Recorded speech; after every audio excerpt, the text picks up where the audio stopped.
Welcome top news today. The White House press briefing has played host to plenty of tortured moments during Donald Trump's presidency. But none may have been quite as cringeworthy as Tuesday's. After White House Dr. Ronny J ran through the results of President Trump's annual physical, reporters peppered him with questions about Trump's weight, eating and exercise habits, and, yes, even his mental health.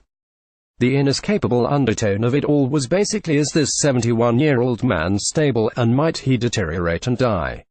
That conversation has continued into Wednesday, thanks in large part to armchair physicians suggesting Jackson lied about Trump's height and/or weight. The term girther has quickly taken hold, and CNN's Sanjay Gupta even diagnosing Trump with heart disease, which Jackson disputed Tuesday.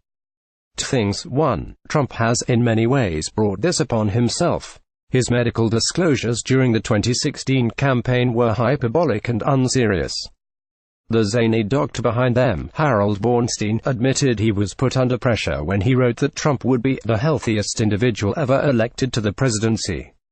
Trump appeared to deliberately hide some of the drugs he was taking, including a hair loss drug, Propecia. And he and his campaign repeatedly used innuendo about Hillary Clinton's health, both physical and mental, to suggest she wasn't fit to be president. By Trump's own account, this stuff is fair game. The public has a clear interest in knowing about Trump's health, and the White House's previous disregard for the truth can't help but color this stuff. And now for the second one too. This is getting a little out of hand.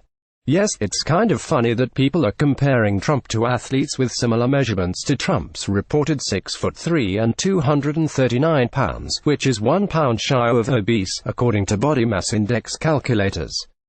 I've seen the photos that appear to indicate he's hardly 2 inches taller than President Barack Obama, whom Jackson measured at 6'1". Trump's own driver's license has put him at 6'2".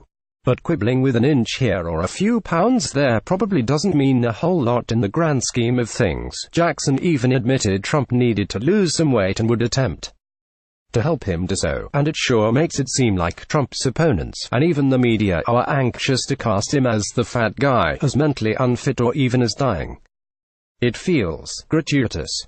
And it's especially dumb to compare Trump to athletes, whose physiques are considerably different from Trump's because they exercise for a living and have much higher compositions of muscle, which is denser than fat. Part of Trump's base solidifying strategy seems to be lowering the standards of American politics so that, when those same lower standards are applied to him or even slightly lowered, it looks like persecution.